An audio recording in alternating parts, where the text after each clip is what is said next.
get that kombucha poured, man. Enjoy. It's like a fermented green tea. And you better like it. It's £3.50. £3 fucking 50. So you're drinking it, mate. That's all I'm saying. But yeah, it's worse not drinking, isn't it? From what I've found. I like this luckily, one. all my mates think they're looking after me when I go out. They're like, "No, I'll get the waters on you, but it comes out the same price." You've never really drank, have you? I was listening to a podcast you were on yesterday. I was sat in Costa listening to it. Oh, really? Well, prepping for today, yeah. Yeah. So I thought I don't really know much about you at all, which is part of the excitement when it's good, isn't it? When I get someone in front of me. Get it all out, right? Well, I always find fighters really interesting people. It's a strange concept to me and to a lot of people. Yeah, it is a bit. Well, if you think about it, if you strip away like the entertainment, it's a bit baffling that you want to get punched in the face, but just I get the punching someone in the face, but the randomness behind it. Some people won't get that concept, though. Right? Yeah, it is. It's like modern day. It's the remaining modern day gladiator. Yeah. So if you take away the music, the entertainment, the fans, and all that, what you've got is two guys in this squared circle trying to knock each other unconscious. Yeah, I think the professional game is one thought of everybody's getting paid, right? But the amateurs, you do it for free, essentially. Yeah. Yeah, I guess so. Then it's even weirder, right? Yeah, but I guess you get a goal of getting. Yeah, that's what it's all boiling down to, right? Is it? Is it getting paid, or is it? Like, how important are bouts and stuff like that, or is it? So the amateur bouts to me, it's like my apprenticeship. Enjoy. Thank you very much. Rock and roll, mate. Rock and roll. Nice. It's good. Yeah, it's nice, isn't it? Worth the $3.50. Don't know about that. I was going to have a Diet Coke, and I thought Lewis is sat in front of me, he might judge me, so I thought get healthy, get a kombucha. But yeah. What is the boxing game for you? Is it a sport? Is it like a fight? Is it a sweet combination of both? Like, and what's important? So yeah, again, the idea of actually, like we said, it is a bit nutty of two people punching each other, right? But like the amateur game, yeah, it's been free and everything. Like, you're not getting paid for it. I get paid now because I'm funded to try and go to the Olympics. But that's all just my apprenticeship, building experience and everything. Yeah. Building all the skills I can to then take it into the professional game, where it gets a lot harder because you're doing more rounds, you got smaller gloves on, and you're chasing titles, right? And obviously people are doing that full time. So this is my full time job now. I'm at the moment, it's just loving the sport, still loving the sport, and building the skills. So is that how you see it, as a sport? Because for a spectator, I guess you could argue it's more like they enjoy the fight, right? Like, you know, when you're watching the fights on TV and they go wild when someone gets put on their ass, it's like they love that fucking when the blood spills. Yeah. That's when the fans go a bit crazy for it. In my perspective, and again, you might correct me on this, like the best boxers I see, they treat it like a sport, but they can have a fight too. You know, at the top level. Yeah, I think you got to mix it all in, and I think, like especially in that from the level I'm at now in the amateurs, you're fighting all styles. So you could have a boxer one day, and then the next person you draw in the tournament, he's going to be like a come forward fighter that's going to be like eating up all your punches and just not caring, just doing everything he can to take your head off, right? So you got to learn all the skills to master whoever's in front of you and pick up on it quick, because you've only got 3 rounds. So there's a mixture of people, and you got to be able to adapt to it all. Yeah, that's what good boxers do, right? Right. Those brawlers are horrible, man. Like, it's not cool. You know, those guys who just don't stop coming forward. Yeah. I think there was 3 words you used to describe your style, which was like smart, fluid, and there was another word which I should have written down. I think it was boxing at good range. Like learning how to do your range. But yeah, when those guys come in, they just want to rip your head off. Yeah. And they don't get tired. The thing is, though, it's quite an easy thing to adapt to, because you know what they're going to do, right? Like, they're going to just carry on doing that. So once you've mastered what they're doing, and you can pick them off for it, because then it's predictable. Well, that's the difference. You can stop them, I can't. That's right. I'm not going to just get bashed up by guys who are aggressive. Yeah. That's what I mean about the sport and the fight. Yeah. There's some tough people in that sport, and I find the higher up the levels you go, they're just like, if you trace it back to their upbringing and stuff, they've had something installed in them when they were young. Like there's a rawness. Or they've been deprived of certain things, and they've had to learn life the hard way. Yeah. Do you know what I mean? Yeah. And then some kids take up boxing like me, that probably had it a little bit too nice when they were young, and they never really had that nastiness to their game. Yeah. And it was more about a sport and conditioning for me. Yeah. And learning about my character and stuff. Yeah. But I think those high level, like when we, sat across from you now, who's going for, the Olympics next year, there has to be a hardiness about you, right? Yeah, I mean, I think Mike Tyson said it before, is where the toughest man usually finds out, like, you can't just eat punches up because you get brain damage and and you get found out quite easily. It's usually the guys that you think are the toughest, pretty smart. Like, the game's like a game of chess. Like, you've got to be pretty calm with everything though. Like, you've got to be able to handle like a problem and still be calm and say, right, I'm going to do this or adapt to it. So at the end of the day, it's not just being tough. I think you've got to be tough-minded to get past little problems. Well, not little problems. If you've got an injury or something, or a cut. Right, how are you going to get past this? Like, maybe one eye's closed up. So there's loads of problems that you can come across, but you still got to build a strategy. And I think like Mayweather. Well, we spoke about him the other day, didn't we? Yeah. That guy's strategy is amazing, right? When you say the word smart, I just think about him straight away. Yeah. People, like, he's a great boxer. Not everyone likes watching him. They say he's boring. Well, maybe not the top level boxing fans, but like my mates, for example, would think he was boring. I'm just like, this guy's masterful. Yeah. Smart as fuck. And when you slow things down, it gets like even better, right? You see the highlights, and you're like, how did you do that? But you're watching it live, and a lot of things you'd miss. Yeah. When it gets slowed down, you think, geez, how have you managed to do that? And he's a tough guy, If you look at was it Roger Mayweather was that his uncle? It started off with his dad, and then his uncle was training him throughout most of the pros, and then his dad started to come back towards the end. I think they had a weird relationship, right? Didn't they? Yeah, again, like he had problems, didn't he? I think his dad was like forcing him into the sport. Yeah. But then he did love the sport, right? So well, the same with he could have made his money and then just jumped out. Sure. It's hard knowing how hard to push your kids, because Tiger Woods was 3 when his dad, like, I think he pretty much forced him to swing and swing and swing. I mean, he's one of the best in the world. So but apparently they had a really strained relationship too, because it's like, I don't know at what age, if you're a young kid and you're 3, do you really know what's good for you? Or do you know what you want to do with your life? Of course you don't. So you're almost at the hands of your parents at that stage. And some parents, I think, live maybe their life through their kids. Yeah. I don't know what the right or wrong thing is or answer is on that, like how much you should encourage or force your kid to do. I don't know. Well, it happens quite a lot in boxing, where the parents or their coaches, mainly the dad, like if you have their dad as their coach, they'll be pushing them into the sport. Eventually, you can get to a point, you're like, you know what, I don't want to do this anymore. Or they get to that age where they can go, I'm going to do my own thing. I'm going to go to work. I'm not going to box anymore. So they'll step out eventually. But if they do love the sport, or they're good enough at it, or both, you can even get people that are really good and talented, and they just fall out of love with it. And go, it's not for me. Just drop out of it, right? So I think there's the essence of both. But I think it's pretty cool that their parents, I've seen it, some people have just got some amazing skill, but it's not like they were just given, that maybe their dad's drilled it into them, or their coach has, or their dad's just pushing them and making sure they're there, and their coach has drilled all these skills into them from a young age. And then they've carried on loving the sport, because I think if you don't love the sport, you're not going to dedicate yourself. It's too hard. And you're going to get found out, and you're going to get hurt, right? Yeah, absolutely. What do you think to dads that encourage their kids to get in the ring that haven't been in the ring themselves? So I used to go up the gym, and you'd see the dads like gently pushing their kids to get in and have a fight and cheering them on. Yeah.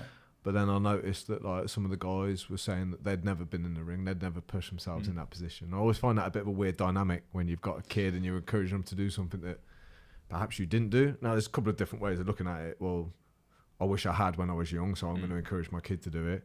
Or again, sometimes, like, as an adult, I think it can be a bit unfair making your kid do things that you wouldn't do. Yeah.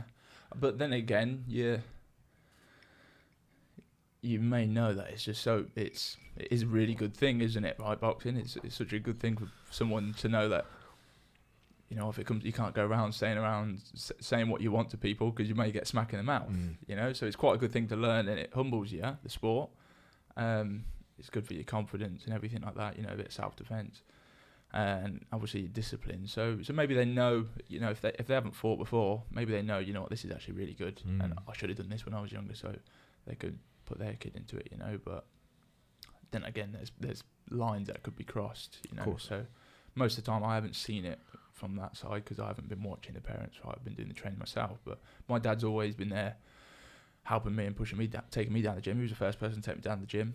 He used to train as a kid, and he never had any bouts or anything, but he was watching the other boxers in the gym, and was good friends with them and everything, and looked up to them. And then he said, "Why don't you fancy going down?" And I actually rejected it to start with, and he was like, "Oh," and then I think a friend went, and then I was like, you know, I could be good at that. That must be a piece of piss. And went down. It's like so much harder. You know, when you're getting punched in the face, so much harder to just. I was always tall. I was always big for my age, and yeah, it was a lot harder. For some reason, I kept going down. You know, I wasn't getting forced to, but my dad was always there, helping me out, watching me on the bags and stuff, and he was always giving me like criticism and everything, saying, you know, punch harder, do this, do that. I was thinking, you know, if you're 9 years old, punch harder.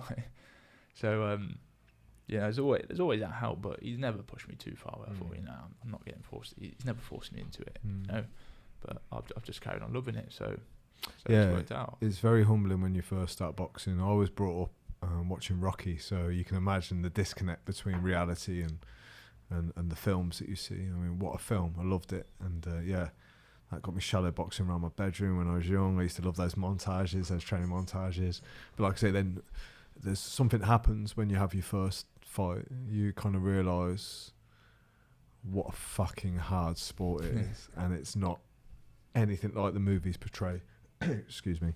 And you experience all sorts of things. You experience the fear, the getting punched in the face, which is a bit of a strange thing. I don't know if you can remember the first real shot you took. I can remember the first stern jab I took to the face. Yeah, it's the nose, isn't it? That does it. The nose every time when I broke this. The eyes go. Yeah. The eyes go. You're like, whoa, just off a jab.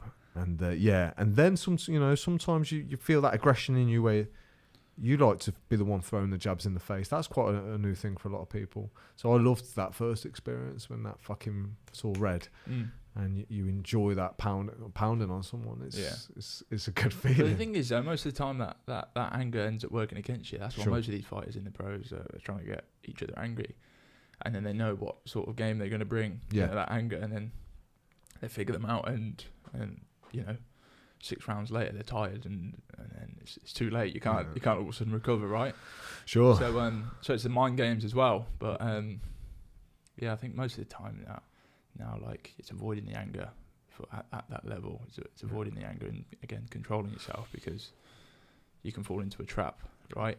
Absolutely, and I think you can be red, you know, with the shots that you throw in out of anger. Like you can see them coming, and you end up feeling it a bit more, being angry, right? Absolutely. And I think it's good to hear that, because I think a lot of people would connect boxing with violence, and for me, they're two separate things.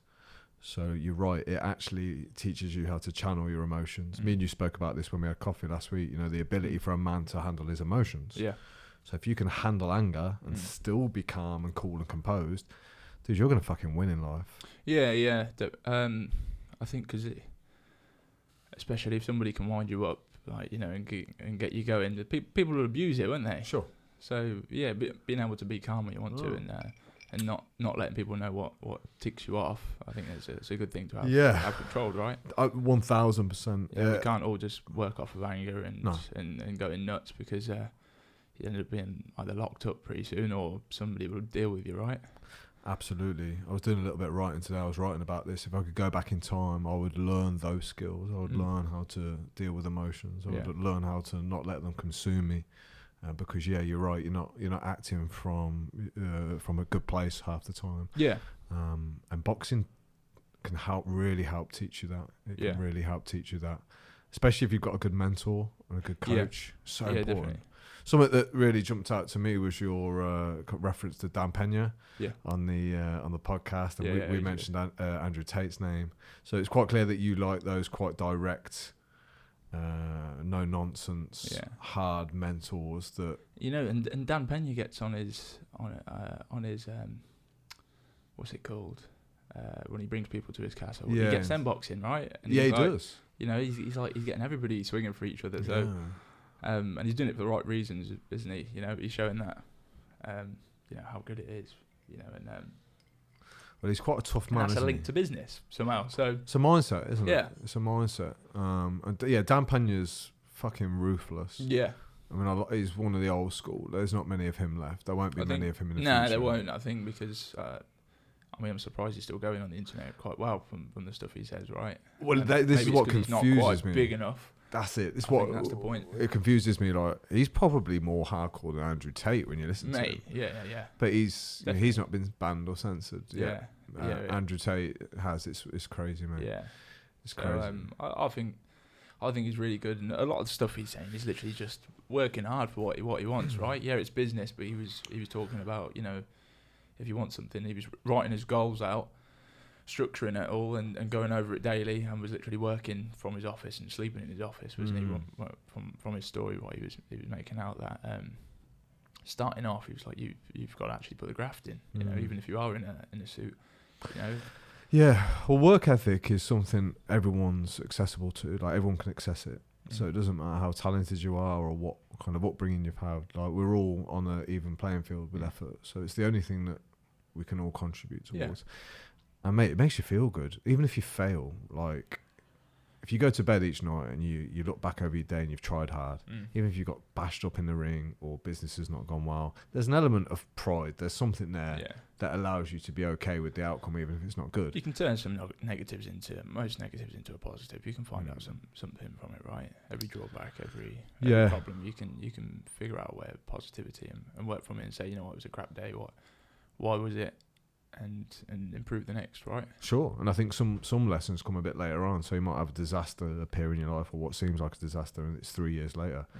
I was working with a guy on Friday, and, you know, out of a horrible divorce, came in meeting this new lady in his life, and he had 2 kids with her.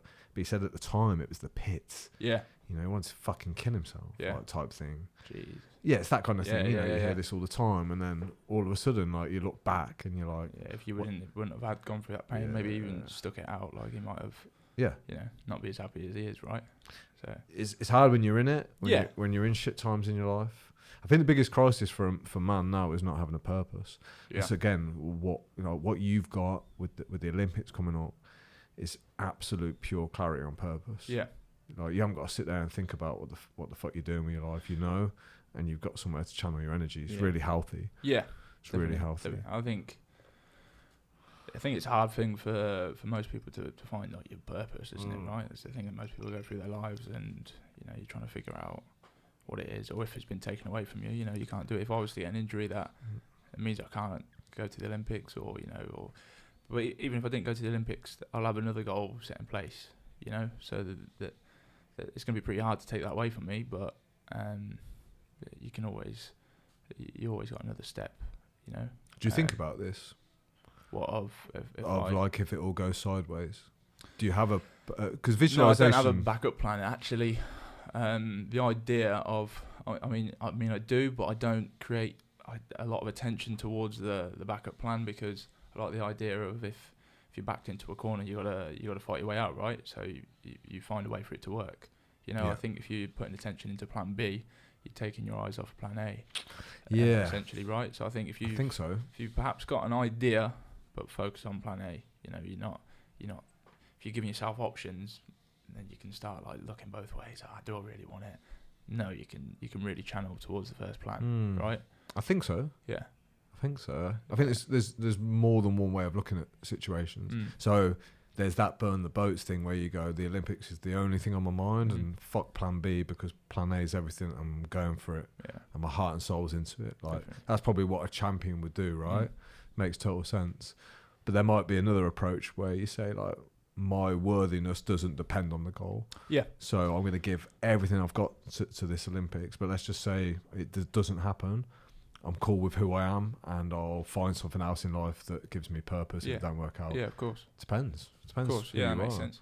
But I guess champions probably. This is the thing. Like, being a champion isn't always a healthy thing. Yeah. Like, you look at some of the best champions, they're fucking obsessed. Yeah. Like a Ronnie Coleman in the bodybuilding world. Yeah. Now he's in a wheelchair.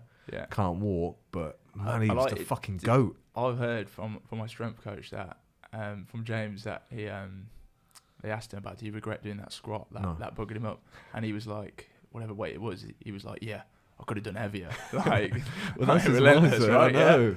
I know, mate. That's what I mean. But we all love Ronnie Coleman. Yeah. But it weren't healthy what he was doing. Yeah, of course. But he was he was the champ. Yeah. He was the man. Yeah. So it might be a good trade-off in life where you go, I will spend the last 30 years of my life in a wheelchair, but I lived in one of the greatest moments that 99.99% of men will never experience. Yeah, and he's going to be remembered for it and so on, right? But also at the same time, he's not going to know. What did he do? Like slip discs or whatever? I don't know. He didn't know that was going to happen, right? No. Or maybe was it? I don't know the actual story. Was it a slow process of because of himself, right? But I know those he was weights always that he's injured. lifting, they're not healthy, right? You're not actually made to be lifting those. No, but like I say, a champion doesn't think like that. A champion doesn't think, oh, my elbow's hurting today. Targets, yeah. Yeah, it's pushing through. It's more of a champions are more mentally resilient. So usually it's a sacrifice to their body because their mind's so strong that they grit and they grind and they're stubborn as fuck. And I think this is where it's good to have, like you said, like a good mentor, like a good coach, because a lot of boxers are getting brain damage and they're going, push through and everything like that. And most athletes and especially boxers are like that, push through the pain and all this. You just break yourself down, and later on in life, you're just going to be like a cabbage, right? Yes. So you're going to have a good coach that's going to go, actually, no, I think you've made your money, now let's jump out. Let's jump out of the sport, right? You've done the targets, you become a world champion multiple times perhaps, but they're still going for some reason. Why? Because they're still chasing that high, and they can get a title again or something like that. Or a lot of the time it's just down to money. They've not looked after their money, so they're chasing more, right? But really, you got to look after your health. But it's hard because that's all they know, because they've dedicated themselves to it, right? So it's difficult. And there's the debate of like mid-fight, like if you're in the ring and your coach knows like it might be better to pull you out, but you're a warrior, so you don't back down. Here's the thing, like how hard is it for you as a warrior mindset, like to be like, actually, I better jump out of this fight because I'm probably not going to win it. And this is it. That's what the coach is there for, to direct you, right, and to do that planning for you. Yeah, and, and that's why they're there, to be throwing the towel in when it is too hard to think, no, you know what, I don't think he can get himself out of it. Sometimes it's hard calls for them out from judging outside, thinking, he could have done well there, but he's looking after his best interest, right? Yeah.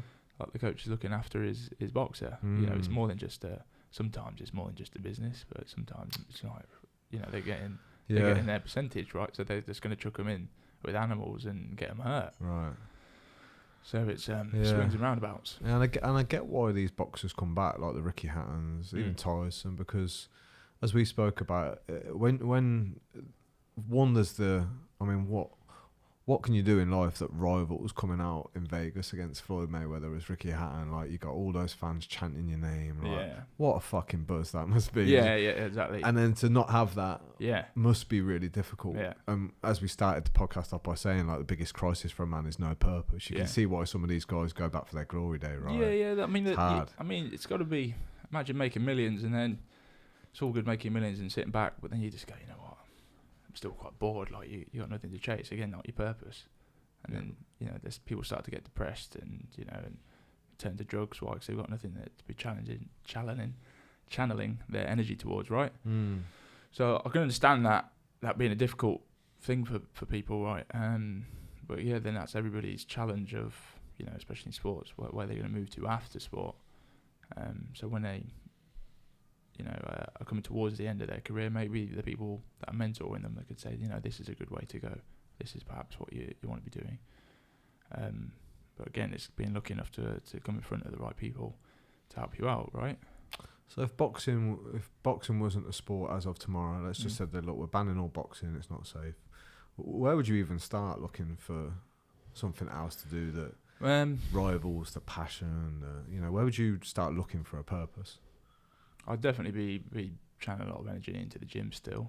I like the idea of looking after your body, right? And I think a lot of people are forgetting that, or being quite soft in themselves and, not going to the gym and talking themselves out of it, right? Yeah. I think you've got to look after yourself. But I was studying engineering when I was at college and stuff, so I'd probably have gone down that route.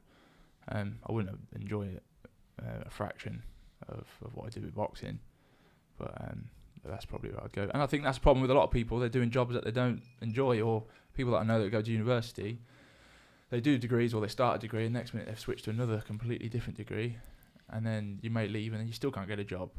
And that could drive you pretty nuts, right? You put yourself in a lot of debt, you put a lot of time and effort into getting a degree, and then you can't get your job because you haven't got the experience, or no one's giving you that experience either. So there's that difficulty that everybody's coming into. Absolutely, it is difficult. I mean, we've only got X amount of years.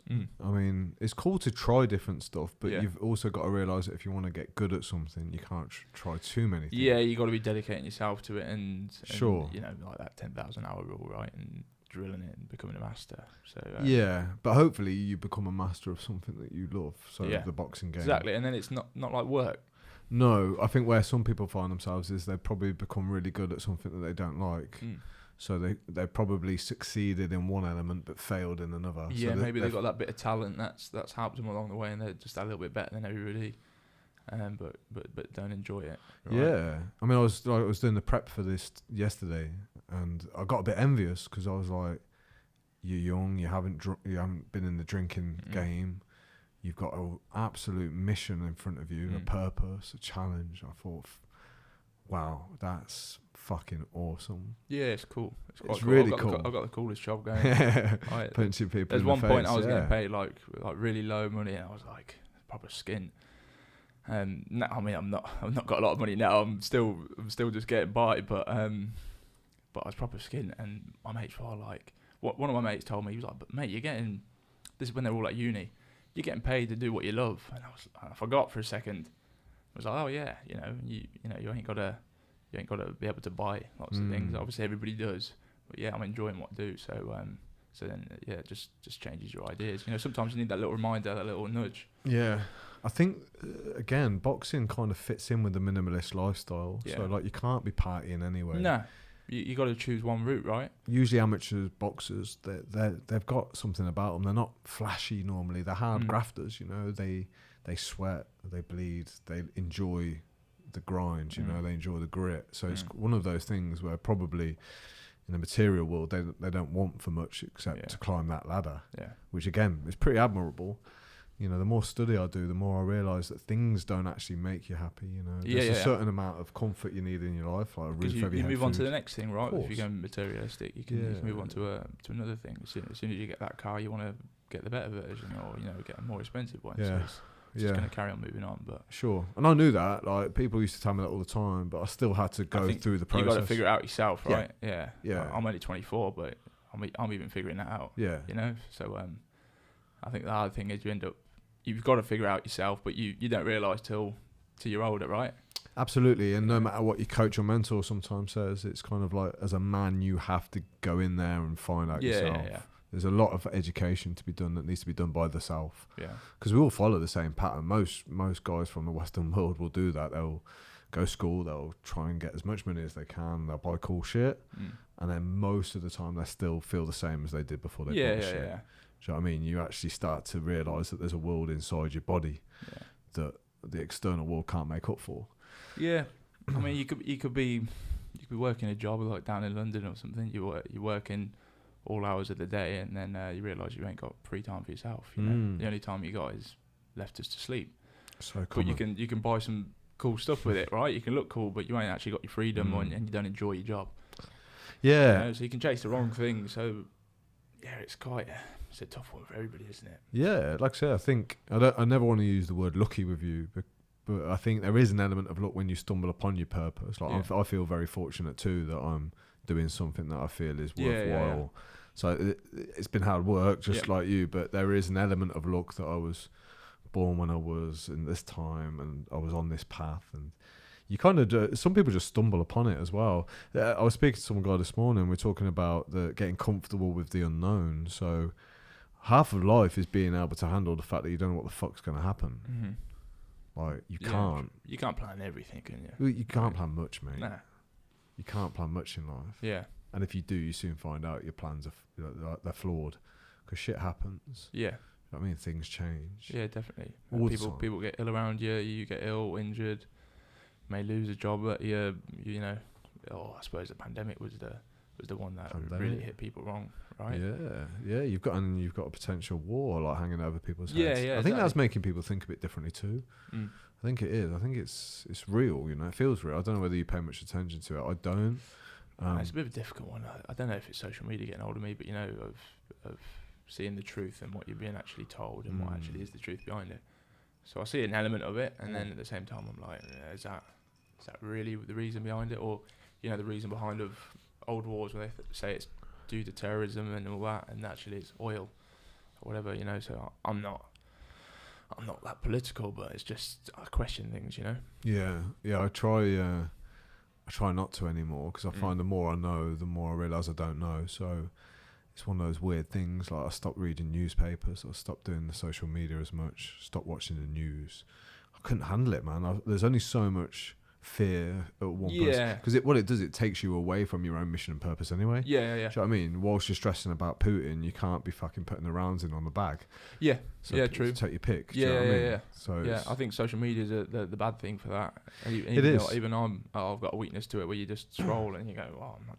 Especially during the pandemic where you got all that free time. Yeah. I was training still. I was training in my garden, and but yeah, in your free time you just end up scrolling for a reason, or in the morning, you know, you turn the news on and it was like trying to scare you. So but yeah, it drive you nuts. Really, actually, I mean, it was bad, but I've had COVID a few times and I was okay. But I knew I'd be okay because I thought I looked after myself. At the end of the day, I was telling my parents, you stay in the house. I'll go out, do all the shopping. I'll do everything. Yeah. I'll take you know, the risk, right? Yeah. So at times like this as well, Lewis, that's when it's really useful to have a purpose. You know, when you've got these distractions of like social media pulling you away and fear. If you've got nothing to do with yourself or with your life, like that's where else are you gonna put your attention? Yeah, and you have to have something more important. I think that's when people start to drive themselves a bit mad, right? And, absolutely. I don't know much about depression, right? I've never been through it myself, but I don't know if that's a case of when people can make themselves depressed or, you know, get to a low place because you can just dwell and just be on your own mind and just spend your time just thinking, what is my reason for being here, right? Sure. You can just spend yourself driving yourself a bit mad. So I think if you're getting up every day, but we're made to get up every day and do something, right? Back in caveman days, we had to get up, find some food, you know, or hunt for it. You know, we don't just sit around and scrolling phones, right? That's a really good point, mate. I think back in the day, you had no choice. Like it was either you get up and you get after the food, otherwise, or you die. Yeah. I think now there's almost like a comfort blanket of like we don't have to do much. We're completely different now, right? Oh. You know, and now we're having to listen to podcasts and read books on how to sleep, right? Because you're on your phone too late and it's ruining your sleep because of blue light and all that sort of stuff, right? Yeah. And then there was a book that I read and it basically was like, you didn't do this during caveman days. You know, you literally had a fire. When it got dark, you got tired, and that was for a reason, right? It's already drilled into you that when it gets dark, right, it's time to sleep. Yeah. So I think if you think a lot of the time back there, you can link it to now and you know, correct yourselves. You know, you haven't got that time to be thinking. There was no caveman thinking, what is my purpose of being here? It was literally like, get up, I've got to get some more food, you've got to feed the family. The purpose was given to you. Yeah. Now I think you better do find it, right? Yeah. So where now you can just go down the shop and you just buy this, buy that. You know, you're comfortable. You got plenty of spare time. Yeah. You know, there's always an hour in the day, isn't there? And you know, there's plenty more problems we'll create for ourselves, right? Sure. And I would encourage any man listening who feels like they haven't got a purpose to do what you said, which is kind of like make your purpose getting into the best shape you can. Yeah. Not just a good way to start, right? I think so. Making yourself healthy at least. Yeah. Well, it's even more important than healthy, isn't it? Because when you get in shape or when you dedicate yourself to a sport, you become stronger. You become a stronger man. Yeah. Like physically, mentally. You build up more resilience. Yeah. You kind of like, you put yourself through like a university of mental toughness. It's amazing. And along the way, you learn shit about yourself, about others. Yeah, 100%. And having a mentor for me has been so important. Yeah. Like, it's like those old great, like, why do people love the Karate Kid and Rocky and that? It's because you get the loser at the start. Yeah. And then he meets the old man like Mickey. Yeah. And he coaches him to be a wiser, stronger man. And it's like, I think in most we want to be that. We want to be that, right? So of course. We go out and chase something like that. Make your own goals. Dude, how many people watch your fights for the reason that they secretly they would love to be the guy stepping in the ring. Yeah, I think so. And then sometimes I'll get the accusation of like, well, what do you do with your day? I've been out working. I'm like, mate, I'm getting punched in the face for a living, right? Try and do that. Do a round or two, and see if you want to continue it. And then you got to be running in the morning. You got to be lifting the weights till you're knackered, and then try and get punched in the face again, right? And repeat it. Yeah. You haven't seen Full Swing, have you, on Netflix? No. The golf documentary. No. I just love the idea of dedicating your life to one thing to become really good at it. Like, they get up, they think about golf, they practice golf, they train for golf. It's just on their mind constantly. I like that idea. I like that too. That's what I say.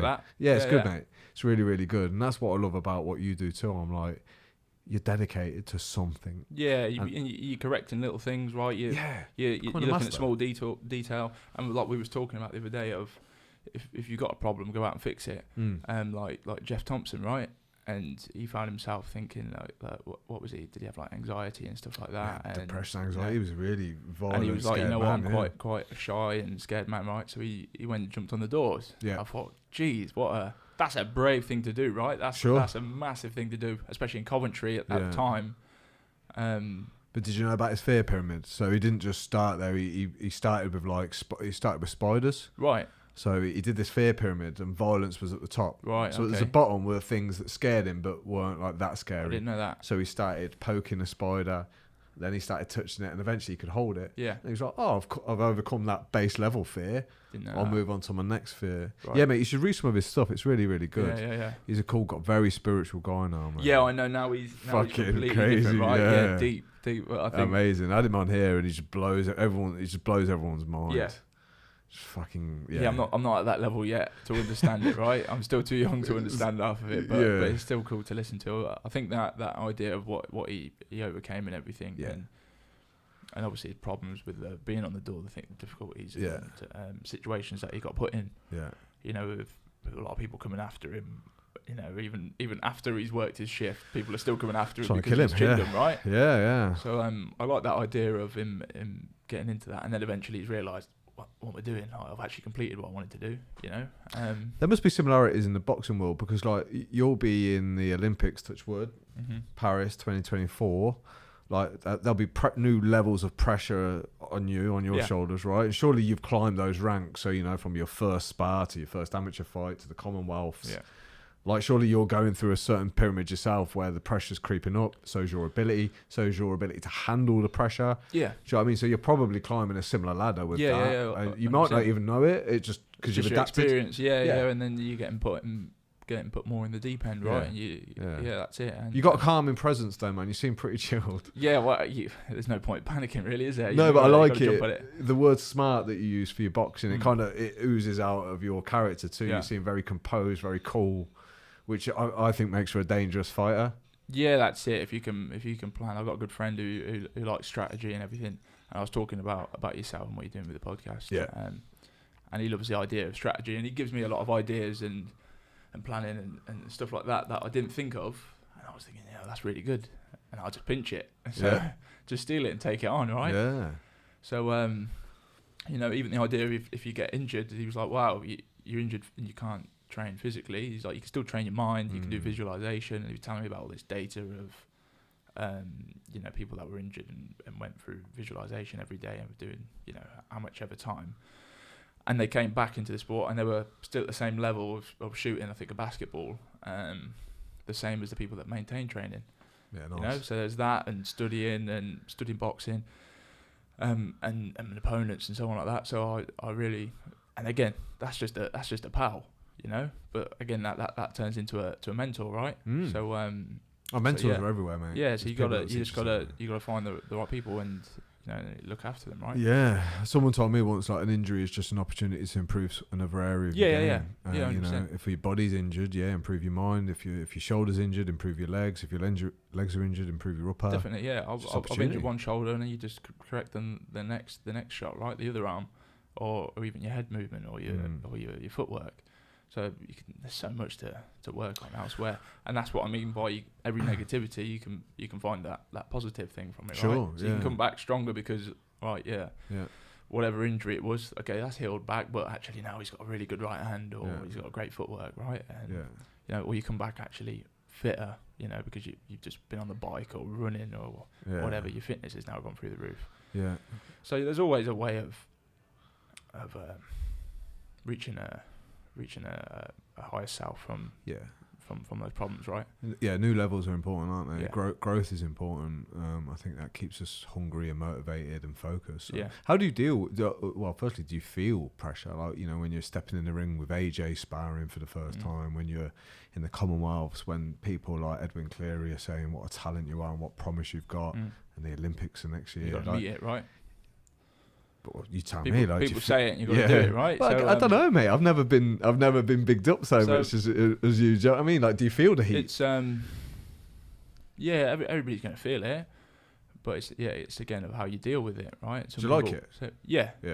I was saying before the Commonwealths, like I went around saying that just before the Commonwealths were coming around, like I'll win it. I went around telling everybody it, and then you got to do it, right? You got to back it up, yeah. So then I backed it up. And a lot of people like came into my life because of that. And then I was thinking they're probably just here because, you know, the chance that I might win it, they'll probably disappear afterwards. But I thought, I'm going to win it anyway. Whether they do stay or not, I'll keep a reading on them to see what they're really like. But maybe that confidence actually brought them into my life, right? Sure. But, that confidence in myself, it was a pressure. But then you think, you know what, just let the pressure be a good thing, motivating you and push you on. And then being at the NEC, it's only down the road for us, right? Yeah. I'd finished the first fight, left, and then I've got this massive crowd, loads from Leamington that are there, and then randomers, all asking for autographs and photos, right? And I was like, well, that's new. Usually I'm fighting in, you know, Belarus or, you know, whatever country that you don't really go to on your holidays, and nobody's there that you know. So it's kind of not a pressure, right? You've got an audience, but you don't know them, and you're going to fly home. The only pressure is out there. Obviously, you got to perform and get your medals. But yeah, it was a new pressure to have people there for you. But then you can turn it into a good pressure, thinking I'm gonna perform for these lot as well as for myself, and you know, you can turn it into a positivity. So. Were you taught this mindset? Like, do you like, if you trace it back, mate, like to when you were a real young kid, like, were you taught how to be resilient and courageous with this mindset? Or do you think that's like innate, born within you? I think a lot of it you can probably from diving into YouTube and watching fighters and everything, and listening to their interviews and that sort of thing. You kind of pick bits out, and then also the sport's going to do that to you as well, right? Some things as well that my dad was teaching me my dad was a doorman around Leamington, and he was teaching me things of like of trying to be tough and everything like that in the ring, because I was just a kid and was getting hurt. And he was like, right, we'll do some more sparring at home. So I was sparring him in the living room and practicing even more there, right? So again, so it wasn't a case of sitting around like moaning about it. He was then putting me to work for it, right? And then his mate came along, and he used to play football, and I was like, he said, oh, we should come out training. I'll do some like football training drills with you. Next minute, I was doing sprints with him every Sunday. So I was training 6 days a week, 5 days at the boxing gym. And then I've got Edwin telling me different mindset things, right? He was saying, you know, work on this, work on that. This is how you should be thinking, and that's getting drilled into me, right? All positivity. And then, you've not really got time for the naysayers, because you're not around it, because you've got the good people around you. And then my dad's mate was training me as well, getting me fitter. And yeah, that was all for free, right? It was just doing out the goodness of himself. His aim was to make me sick. He still has never done it yet. So he was trying his hardest, training me in the heat and everything to try and make me throw up, because he would think it'd be funny. But he never got around to it. But I'd say just having the good people around you, and I think if you're on the right tracks, the right mindset, you're gonna get good people around you. Well, I think you're a great example of why young men need strong role models. Yeah. I mean, you seem like a real friendly guy, nice, approachable, easy to talk to, but there's a toughness to you as well. So I think that's healthy. It's like, we spoke about this again the other day, didn't we? The ability to be dangerous, but to control it. Yeah. So you said you've never got into a fight outside the ring, for example. I'm like, that's fucking amazing. One of the handiest guys I know.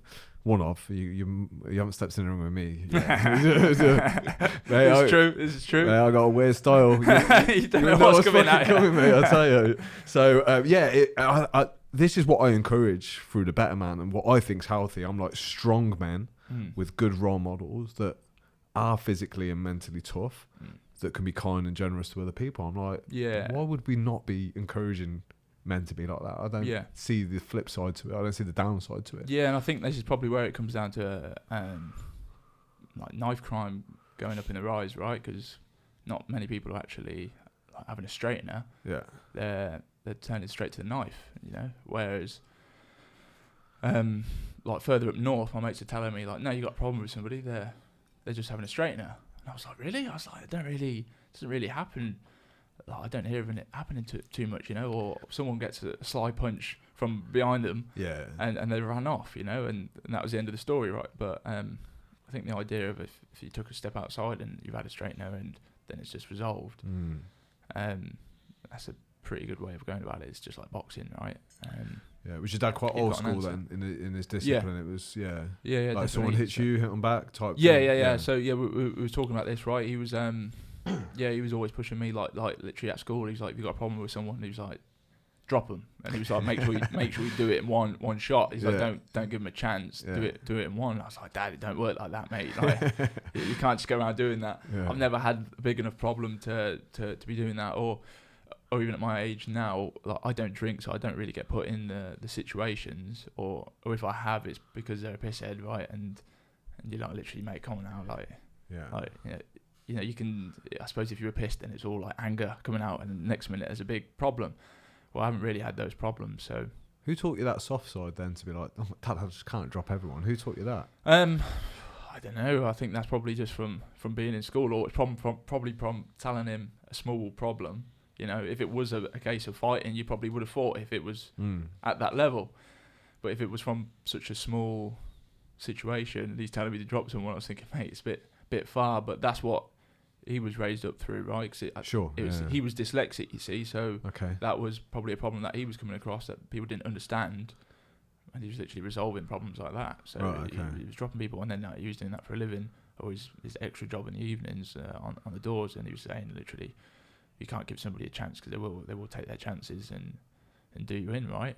So it's quite a good way to think about it. And again, if you were showing weakness and too much of your emotion, people can abuse it, right? Sure. So I think if you was working on the doors and you're resolving problems quite quickly and as instantly as dropping someone and putting them on their arse, then people are going to think twice and go, you know what, we're not going to mess with him. I'll behave, just have me drink and leave, right? Sure. So so that's quite a good way of being brought up, and it's quite cool to listen to the stories of what he was going, and as well as the stories of him saying, I got put on my ass or whatever, and he was like, you know, I messed with the wrong person at that point because he said I got too cocky, and you know he got put on his ass by someone. So he said, yeah, and that happened. So you know, but you live on to fight another day, right? Sure. Would you like boxing to be brought into schools then, knowing what 100%. You know about being a youngster? Yeah, 100%. I think a lot of people are really gobby now, even from like a proper young age,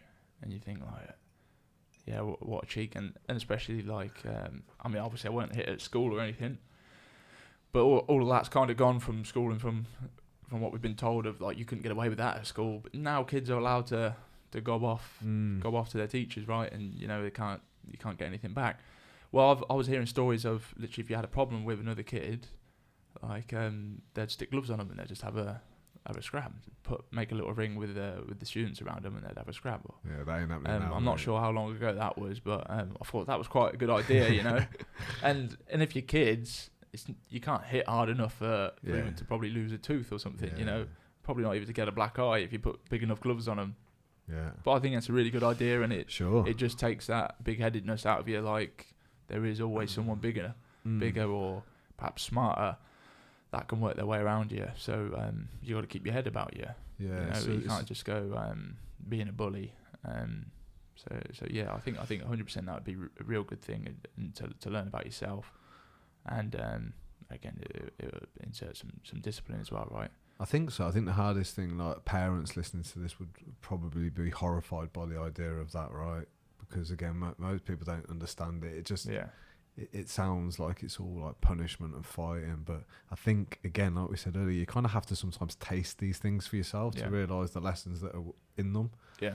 You know, I'm a fan of like military style discipline. I like that. Yeah, definitely. It's kind of made me a better person. Yeah. Because when I didn't have any discipline, my life was 10 times worse. You're all over the place, didn't you? It's all free and willy-nilly. Hey, I wasn't a very nice person. Right. I had no control or no discipline or no strength or no courage. Right. Yeah, it's weird. I'm tougher now than I've ever been, like physically and mentally. It's tougher than I've ever been.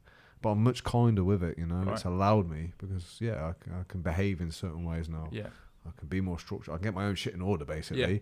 That allows me to be a nice man. Mm-hmm. So if my life is in tatters and I'm lazy and I'm ill-disciplined, like I'm not as good to people as I am now. So I kind of know that this tough love, people hate tough love, but it's still love, you know. Yeah. You can still be caring and tough. Yeah. On people, and I believe that's what a lot of guys, especially like imagine being brought up without a dad or without a male figure. Yeah. Like we were fortunate we had dads about. Yeah. Some kids don't, or their dads are fucking just terrible role models. Yeah, this is true. You can get brought down that wrong route of you can have your role models or like your parents, and again that's just literally luck, isn't it? Right? It's a lottery. Draw. It's a lottery. And you could be getting brought down the wrong way, but at some stage when you're old enough, you need to realise that actually that was a shit role model, or I shouldn't be doing this, should be doing that. But that's a different situation altogether, right? Because I haven't been put in that problem. I've been fortunate enough to have a good set of parents. Sure, yeah. I think it can be too late at a certain stage. I think you can learn so much when you're young that fucking imprinted in you. Yeah. So like the great characteristics that we're talking about within you now, like you've learnt them from a very early age. They're part of your makeup. Imagine being taught the exact opposite of that. At 24, now finding yourself drinking, smoking, fighting. Yeah. And imagine having to go to war with that. Oh yeah. I couldn't even. Again, I couldn't even imagine because I haven't had any of those problems, right? But yeah, I think the toughness is literally if you're getting up each day to. I think the toughest man is literally getting up each day to do a job that you hate, but you got to feed your family. I think Ali said that. Yeah. And my mum was probably like one of the toughest I know because she was working with the NHS. She was a midwife. Right. But when you're doing those night shifts and everything, then you're doing night shifts and then you're switching it to doing a day shift, right? And the NHS are working hard. They all work hard, right? It's brutal, yeah. But you're doing that for your whole family, because my mum was the one that was working and my dad was staying at home looking after me and my sister. Yeah. Because he had a few slip discs and everything. So it was the roles with the usual breadwinner was reversed. So she was the one grafting all the time. My dad was then prepping food for her and stuff when she was getting in. But yeah, you're doing a job that you're not enjoying anymore. You're getting worked pretty hard, right? But you gotta carry it on to feed the family, right? Yeah, I think we owe a lot to the people that do the work that needs to be done to keep the country going. That get pretty much pittance pay. Yeah. And not always the respect that they deserve. Even the waste disposal guy, we used to call them bin men in my day. That's how I know them. I just look at them and think, like, you wouldn't be doing that job because you love it. You'd be doing it because... It's very rare, right? To love those jobs. Yeah, you'd be doing it because you've got a family. Yeah, you do it, you're picking your job because of the pay, right? Or you may not have the knowledge to get that certain base, so you're going to be grafting and, working a job you absolutely hate. And I think to get up each day to graft for it, I'm very lucky, again, to do a job that I love. Sure. I can get by on bugger all. Yeah. I was just pretty lucky for that, but hopefully one day then I'll be earning a lot bigger paychecks, right? Don't forget me, bro. That's it. This podcast is listened to by dozens of people. Yeah, that's it. Yeah, it's going to be flying off. You get on the phone, Eddie Hearn's on the phone after, gets you on this deal and all that, mate. But do you think, like, because there's a certain amount of resilience that needs to be had as a child to step into boxing? Yeah. But then boxing teaches you how to be resilient too. Like, how do you think we can get some of the kids that probably are not feeling like they're resilient, or they've not had any kind of introduction to a tough love thing? Like, what's the best route in to somebody that... Well, I don't think you haven't got to... Boxing, there's so much to boxing. You can make it fun. Like I used to teach a box size class when I was before I was on the team, to make a little bit of money. And that's mainly women. There's probably like 2 blokes in it. they still come back every week. Why? Because they were just working out and having a bit of fun with it. And you know, if they had a bit of a stressful day, you're punching some pads. So you ain't got to be punching each other in the face. You ain't got to start off like that, right? That's nobody would really show up if you were just straight away, you know, digging each other in the face. Because it would go a couple shots and they go, you know what, I'm done, and then they go home. So you can be starting it off of just fitness and working on technique. And what my gym does is you were stuck on footwork for so many weeks, or you know, so many hours, until you can good enough. You can now work on the combos, and then after that you can do body sparring. So there's ways about it. Sure. You know, you don't just jump into the fire, right? Well, tell that to my BJJ instructor, bro. Oh yeah, I mean, first session getting fucking strangled. But I think that's the way of a BJJ. Well, right? I don't understand it. I don't understand the sport, but I do like the idea of the sport. That it seems to be. I would give that a go if I wasn't boxing. What sometimes happens is happen in boxing sparring too. You go, we'll just go nice and light. Oh, and then it'll be technique, and then it'll be like, right, you throw one shot harder, and right, I've got to get you back, and then it's just going, and then it's all out, right? A little bit. That happens a little bit. Yeah, definitely. In sparring, boxing not so much for me because I wasn't as confident in boxing. I'm a little bit more confident on the floor. And the people I was sparring against, like Glenn and Matty in boxing, I just wouldn't take the piss, to be honest. Yeah, they just destroy me. Yeah, exactly. I mean, again, I think there's a game of egos, right? If you can, ego plays a role. If you can take the piss and batter somebody, you know, but they're out their depth, and you're just sparring, or they're a new kid in the gym, you're taking the piss, and it's not really needed. Yeah. You know, maybe like a shot to let them know, like, right, you're out of your depth. Don't go nuts with us, right? Play the game. But I think there's a game of egos there where, you know, if someone's actually dishing out to somebody who's just walked into the gym, you know, but then again, that's your coach as well, who's going to put you in the ring with the right person, because if you know your knobheads, you don't go putting them in with your new students. Otherwise, whoever's running the gym ain't going to have a profitable gym or have anybody to stay around because they've been taking the piss out of in the first session, right? How does the coach get the best out of you then? So, like, if what's the best kind of like assets about your coach? How does he bring out the best in you? You know what? I don't know. I don't know what makes me tick or whatever, but so far it's working all right. So I don't need to know. Really, what works for me is literally if I just get told to do something, then I'm gonna carry on doing it. And then maybe the odd reminder there if I forget I'm doing it, something like that. So I just need to get told to do it, really, and I know that it's for a good reason. So if you trust your coach, isn't that amazing to have someone like that in your life that you can trust? Just where you say, look, give me direction. You give me a direction and I'll follow it. I think that's literally what you need with your coach. But you need to know that the coach is right, because some coaches are a bit thick-minded, where they go toughness. You know, keep going forward and eating the punches, when you're damaging your brain. You know, and that's why people are, you know. So do you go off gut intuition about good coach then, or do you have certain things that you look for where you go, my coach? I was lucky enough to find my coach when I was younger, but now that I've got the knowledge, then you can see what's a good coach, right? And then you can judge other coaches from it. Like James, my strength coach. Yeah. I like the way his philosophy is with stuff. Actually, you got to look after your body. He says if you get an injury, then you can't fight or train. So you got to look after it first. Then you got to train hard and train that to a certain level, and then you can push boundaries, right? But how often do you see James now? I don't get to see him that often. Usually like once a week, because I do all my strength and conditioning with Team GB. Yeah. So I'll just do some extras with him if I can.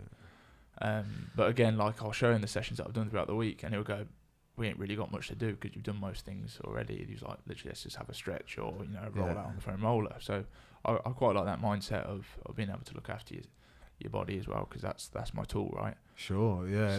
So, boxing's a complete sport, you know, and it's not just about the skill of boxing, is it? It's the skill, you know, the skill of recovery, the skill of mental strength, looking after yourself, sleep, nutrition. Yeah. So many cool different aspects to learn about. You become really knowledgeable when you throw yourself into it. You learn a lot. Yeah. It's really, really cool. Nutrition's one of the hardest things because it's forever changing. You know, I think especially boxers are having the worst nutrition going from what I've seen.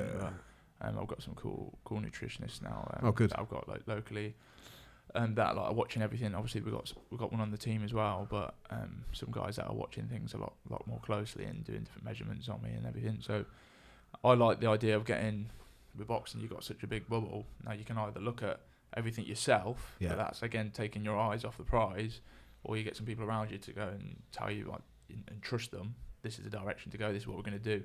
You can take your idea, your thought away from it, and just channel it into boxing and what you're chasing, and just do as you're told from each place, right? Yeah, sure, absolutely. But you just got to have the trust with them.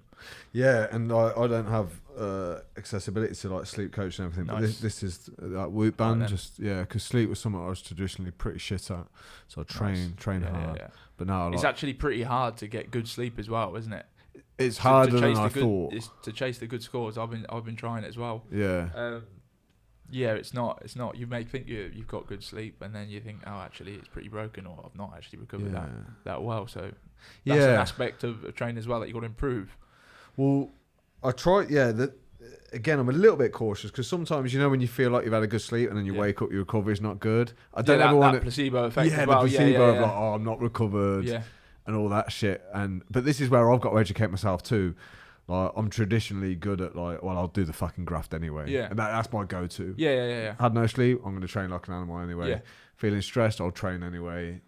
Hungover, I'll train anyway. The thing is as well, if you're just in the gym and you're just lifting weights and stuff, just doing it for like wellness, it depends what you're chasing. If you're just doing it for wellness, you can go, I've had a shit sleep, I fucking will train hard still, You can do that.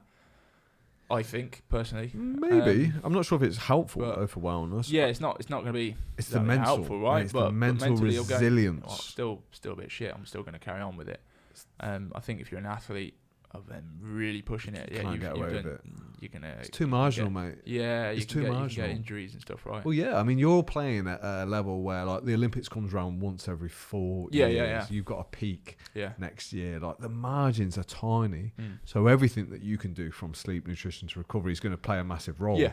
For average Joe like me, I can get away with it. Yeah, you can get away with things. Yeah, it's not as important. Or I can play catch up next week. Yeah. You can't play catch up if the Olympics is tomorrow. Do you know what I mean? Yeah, exactly. It's so I love it, mate. I love the level of discipline that you need today for next year. Yeah. I don't think people really understand the correlation between what you do today will matter in 4 years' time. Yeah, you can just do like one stupid thing, right? Sure. That's the toughest thing about the Olympics. It comes around once every 4 years. It's not like a football game. That's a long time to wait, right? If you bugger it up. I've read stories, and fucking hell, talk about putting pressure on you. Sorry if this puts extra pressure on you. I've read stories of people like training for like nearly 4 years solid, and then they might miss out by a second.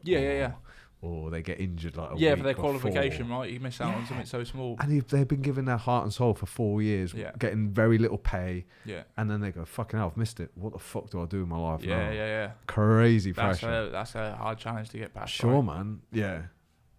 We all got to do them challenges, right? So, no, mate, it's for the brave. We don't all do the fucking Olympics. It's for the brave. Not the Olympics, essentially, but yeah, for myself, it's like, do everything you can. Do everything you can, but so my idea is to get there and not waver from it. So mate, you fucking go. Not just to get there, but to win it, right? Sure, you've got to go in with that mentality, right? Yeah, you can win it, right? Yeah. I think if you qualify and just think, right, that's it, I'm an Olympian now. You don't even have to show up. Technically, you're an Olympian, right? What a cool thing to pursue, though, mate. What an awesome thing to pursue. Yeah, I'm lucky to do it, right? Lucky and kind of, but you're lucky also to have found it. But again, it's a lot of. How many 24-year-olds do you think haven't drunk? Like, have you never drunk? Never drunk. Never had a drink. No. I mean, how unique's that? So you could say, is it lucky or is it like you've sacrificed certain things to get where you are? Yeah. It's an inspirational story, mate. Yeah. Well, I wonder if one day you'll get into the coaching game of even if it's just like directing some youngsters or some guys towards channeling energy or being healthier. What? In boxing, it's a bit of a difficult one though, because I've seen a lot of times when you can put your time and effort into people, they think, you know what, they're following everything I say, they may have some talent, and they just go, nah, I don't like it anymore, and fuck off. Coach me, man. I got a second with you. So 38. Am I too young? There you go. You can't quit out on me though. I won't, but I think my days of boxing are done, mate. I think. Yeah, it's it's not for everybody, isn't it? So. If it's Brazilian jiu-jitsu working, let it work. That's not working either. I'll get battered at that too. It's the time though, isn't it? How long have you been doing it for? 8 months, on and off. That's not even that long though, is it? That's no. At all, right? The reason why I say on and off is, literally I've had probably 3 pretty bad injuries already, Yeah, but I don't think that's the BJJ. I think that's the years of heavy training before and not doing shit like stretching, recovering, mobility.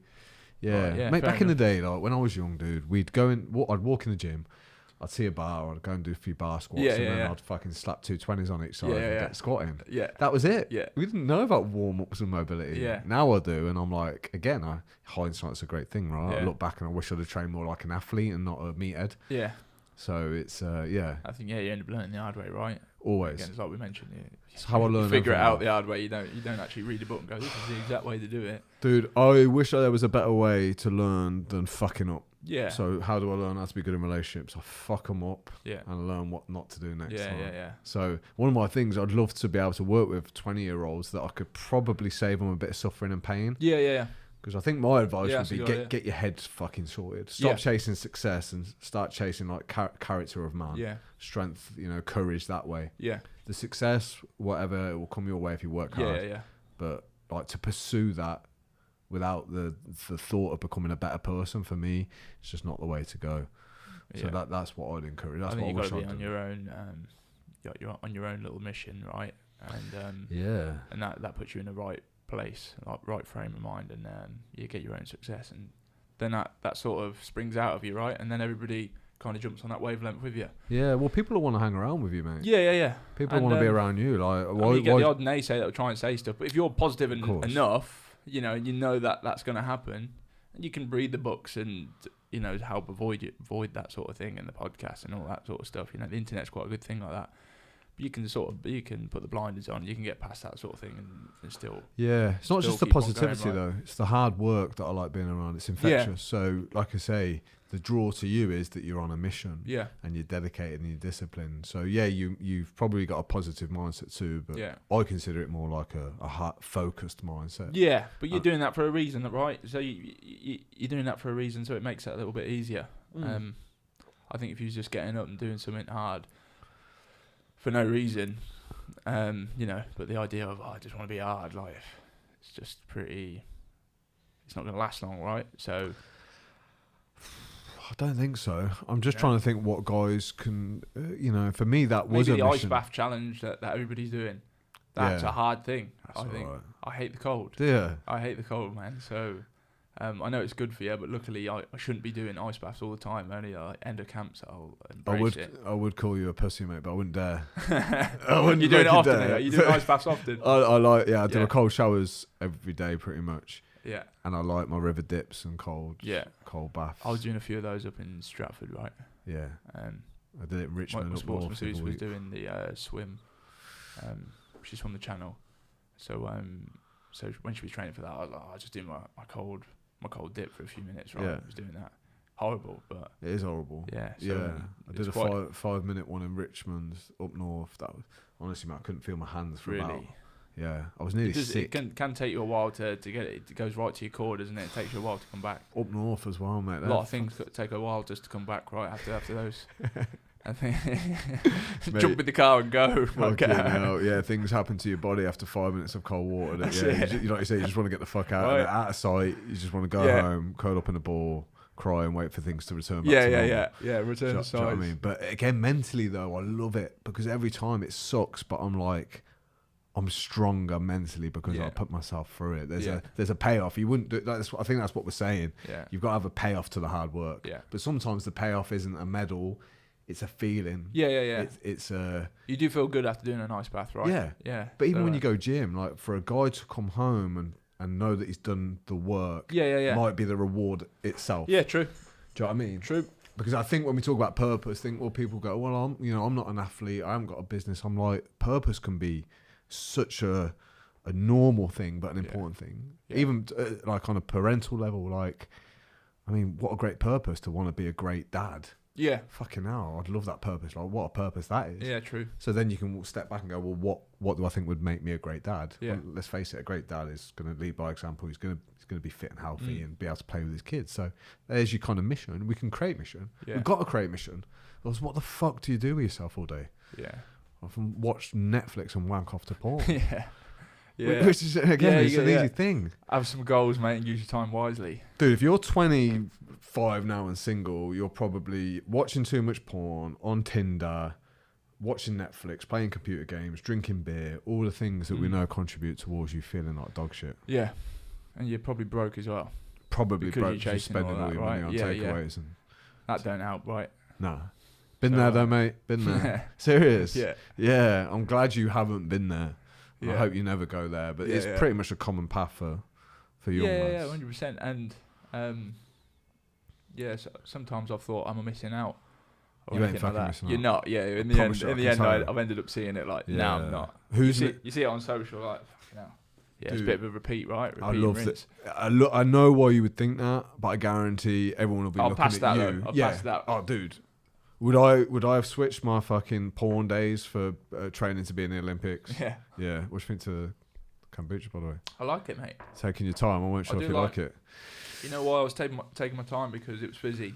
I've been wanting to burp for ages, so I was like, I've swallowed that down, mate. Dude, I get over audio, right? After 80 odd episodes, I don't care about that kind of stuff anymore. I just hit record and rock out with it. Yeah. But so, mate, let's kind of wrap up with the last couple of questions. So, how are you feeling going into 2024 the Olympics? Is that the ultimate goal to win that medal, turn pro? I mean, that's just a stepping stone. It's not like the end to my life is at, the age of 25, right? Otherwise, I am going to be going downhill after that. Yeah, right? If I hit it, then I'm going to be going down the shit. Yeah. So, my goal is to be winning the Olympics next year. So I've got to do everything that I can now to be taking the steps towards it, improving as much as I can and as quick as I can. But then after that, I'll be turning professional and then chasing my new goals, right? So... but the idea is not to just keep chasing those goals that are way ahead. You work on this step first and then take the next step, right? Will you be cruiser at pro or heavy? I should be going heavy. Yeah. Dude. Yeah. I'm 6'6", so most of them are 6'6", really. Yeah. That cruiserweight. And they're slower, so... those cruiserweights, it's like getting hit by a fast heavyweight, man. Yeah, that's it. Like fucking beasts. Yeah, it's a bit in between, right? You can hit hard, but yet you're quick. You're in a tough division, bro. Yeah. So, those are monsters. Yeah. I was talking to Nigel, I was telling him you were in. I said, have you seen the fucking guy's hands? He's like, Alex, I reckon you could take him. I was like, mate, let's have a look at your hands. You can have a roll though, can't you? Like Jesus. Yeah, I'd have to get you down, mate. I'd have to get past those long arms first. I wouldn't. Yeah. Fucking big hands. I've noticed that about boxers. They've got like hands that are made of fucking steel. Mate, and mine aren't even... I shook Frank Bruno's hands once, and I was like, the guy's muscle, he's got like muscles in his thumbs. And I was like, damn. Well, all those guys jacked up on gear, because when you look back at their physiques now, they're all like bodybuilders. I remember Bruno, he was a beast. I don't know if that sort of stuff was around, or then again, was the testing around? I know steroids were. I don't know if I'm sure testing's got better over time. I know the testing's... I was actually getting tested the other day. They rocked at my house at 10 o'clock, took my bloods. They just turn up, didn't they? Yeah. I was actually at my missus' house eating, and my mum was like, they've come for you. So I was like, look, I'm only around the corner. I was like, yeah, I'll be there in a minute. And luckily I needed a piss. So I was like, straight into it, get the forms going, boom, let's go to the toilet. That's crazy. They can just turn up, knock your door at any point. Yeah, they've done it early morning at the house as well. They do it a lot when I'm in Sheffield at the gym there. So I literally walk into the gym and then there'll be a few of us, they'll be randomly selected. Yeah. So it's good to know that the sport's clean. Yeah, well, yeah. Well, at least they're trying. I don't know if people are getting away with it or what, but I'm always then, because they're always on it, I'm always careful of which badge, the Informed Sport badge and all the supplements are. Then I'm quite wary of which brand to trust. And check this green tea, mate. That's it. Yeah, the special green tea. I don't want you blaming me. Yeah, well, that's all right. We're on camera and being recorded, right? So I'll take the fall. I'll take that into court. But, So mate, anyway, so you're going to go clear up at the Olympics. You're going to turn pro and clear up in that division. Clear up again. That's right. I love that plan. Yeah. So it's goal after goal, right? Yeah, man. Absolutely. It'd just be be exciting to go into the pro game as well, because you get to kind of show yourself a little bit more, right? It's not just in the team; it's more yourself and everything's. Yeah. Constant. I get to build my own team then, right? And I've already been doing that, so that'd be really cool. Yeah, is it a lonely sport? Because obviously it's you're part of Team GB. Yeah, because you in the ring, your coach would train you and everything, tell you what to do, and then the bell rings, you go on your own, right? Yeah.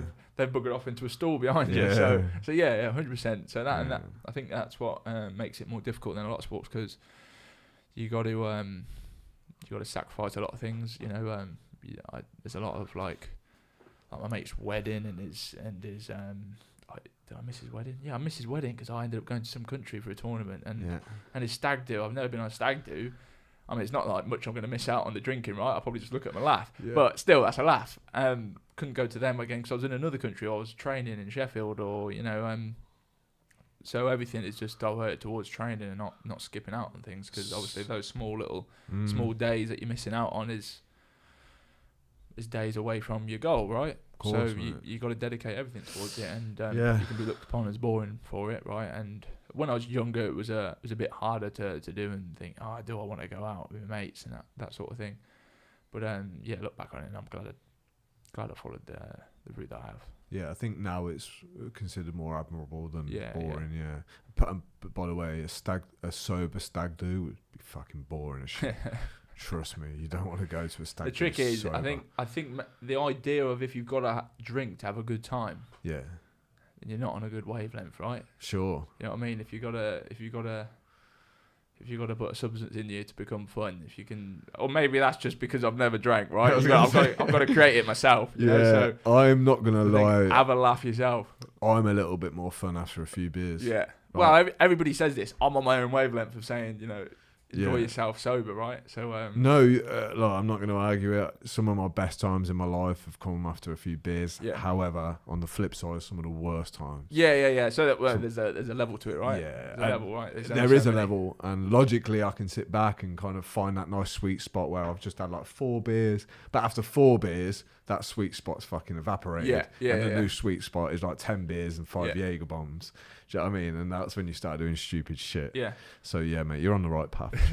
Trust me, that's good. We'll keep it going then. Yeah. So last question then, if I can, traditional better man question is like, what do you feel like you might need to work on now outside the ring, just in order to become like a better person or a better man? I think the idea of helping out people around you. I've always been quite selfish. But I've only just got to the point of where I've started to look at family. And that, again, that's only when, since my dad's started to get ill and my mum's been ill in the past. So I've started to look at family as being like a very important thing, and concentrating on that as well. So as well as my sport. But you've always got an hour in the day. You can always do a little bit more. But of course that can drive you mad of, I can do more. And the next minute you're not sleeping, right? Or you get minimal sleep. I think the idea of looking after those around you, that's a pretty important thing, because I think I've got a really small family, and if I'm it's just me and my sister looking after my parents. Is it just the 4 of you? Yeah, pretty much. And then the rest of my mum's family is in Wolverhampton, so it's not like we're all spread out across. And my dad's side, there's like bits of them around Whitnash, but I wasn't brought up around them, so it's a small amount of us. But yeah, I'm only 24, and you got to think of like, what if things go bad or whatever. You got to think, what am I going to do after that?